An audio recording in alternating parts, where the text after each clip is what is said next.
For me, I really like dark colors. Oh, it's such nice detailing. The smile is cool. Everything is cool in this car. Maybe this one? Can you see? The logo, everything. The idea behind the Test Drive Unlimited one was quite simple, but make something very new in the genre of racing games. Usually in a racing game, it's select your car, select your circuits, 3, 2, 1, go. The idea was to play in a big, huge world, an open world with other players online.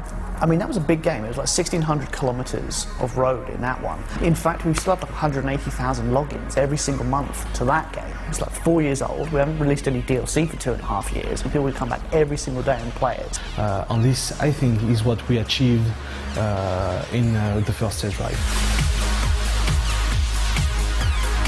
With this game, we've really just exploded everything that was great about that game, looked at how people played that game, and done a whole lot more that we just know that nobody else is talking about.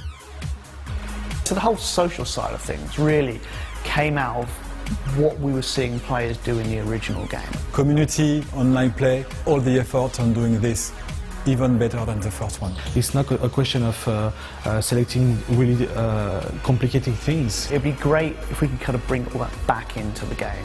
It's about being immersed. Being able to live the life of somebody who can afford to buy these cars, who can afford to drive these cars. So it's everything around it as well. It's in the houses, it's the yachts, it's the beautiful people, it's all the things you do with that lifestyle. For me, it was really the possibility to develop the social aspects of the game. Really, how can players be together and play this incredible game in this open world with the beautiful cars? Now you can go walk around, look at the car, talk with your friends because it's fully online, and talk about how great are those cars.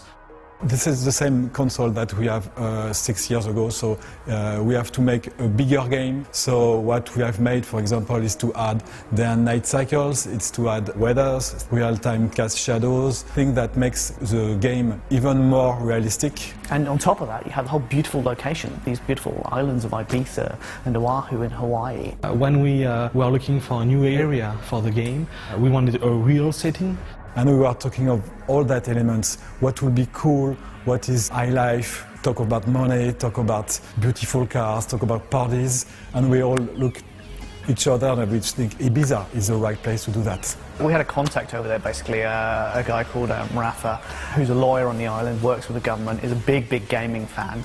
Got in contact with us, said one of the things he does is work with the local government to promote the island. He loved the first game. He's heard that this next one is going to be on Ibiza. Is there anything he can do to help? So we got, Pasha in there, we got Privilege in there, and they're looking great. It's just so cool to be able to jump into your Ferrari and drive up to the front of the club and hang out. It's just awesome. We've also worked with a very renowned DJ, which is Paul Oakenfold, and it was fantastic to have him into the game and make the music for our intro.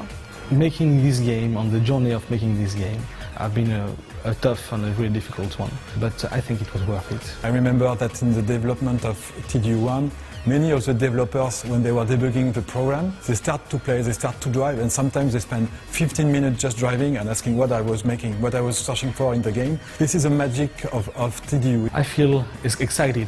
We've listened to you, and we're still listening to you, and we want to do the game that you dream of playing. And we still have this really cool pleasure of being just driving on the island for hours and meeting people. We don't think there's anything else quite like it out there. Nothing really with that big, open, huge environment, all the licensed cars and the whole lifestyle stuff. And that's the thing that makes me say that we reach our objective on test drive. We're really looking forward to seeing everybody there.